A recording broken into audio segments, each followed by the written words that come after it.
Hello everyone and welcome to another election prediction.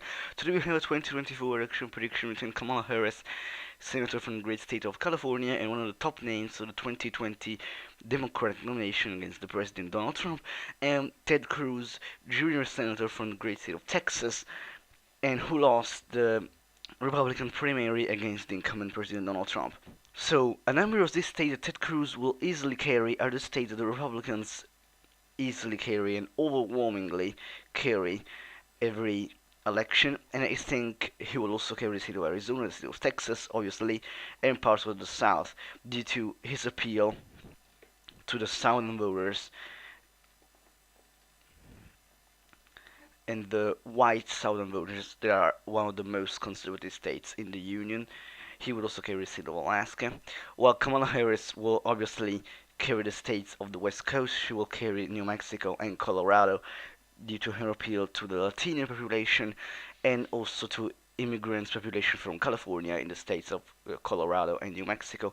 She will carry Minnesota, she will carry Vermont, Massachusetts, Rhode Island, and Connecticut, and she will obviously carry a number of the states up across the eastern part. She will carry New York, and she will carry at least one electorate from the state of Maine, but we'll talk about Maine and New Hampshire later.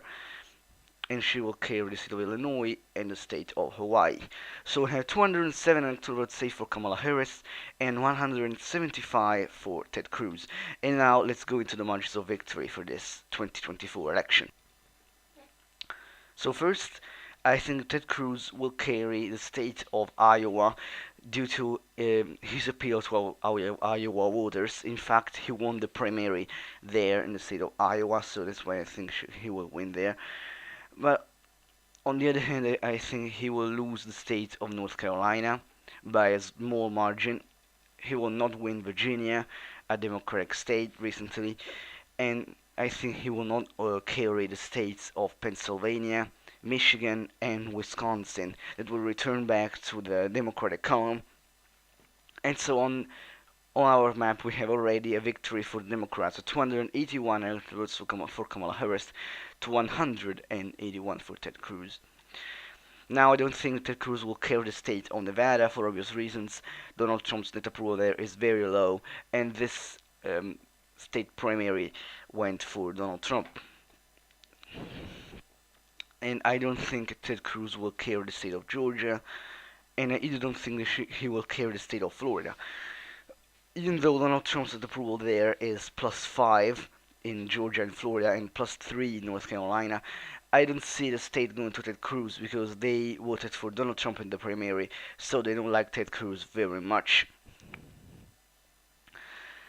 And now we have the states of New Hampshire and Maine, and I think Kamala Harris will likely carry Maine at large and will carry barely Maine's 2nd congressional district that is projected to go to the Democrats in recent polling in the next election.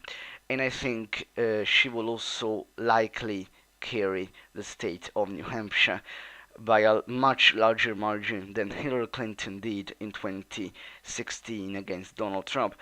And finally, we have the state of Ohio, which I think will also go to Kamala Harris by a small margin because of her appealing to this Rust Belt voters, to the minority voters in the states. And so I think the state of Ohio will go by 1 or 2% to Kamala Harris in this 2024 election. On the final electoral map, we have 357 electoral votes for Kamala Harris to 181 for Ted Cruz, which means that Kamala Harris will become the next president of the United States, the 47th president of the United States, actually 46th if Donald Trump gets reelected in 2020. But I think even if Donald Trump gets not reelected in 2 years' time, I don't see Ted Cruz winning this election because Ted Cruz has no appeal to the minority vote, the black population, the Latino population, and also has no appeal to the Rust Belt, except maybe for the states of Iowa and Ohio. Overall, thank you guys for watching this video. Please comment below for suggestions if you agree or disagree with this electoral map. And as always, stay tuned.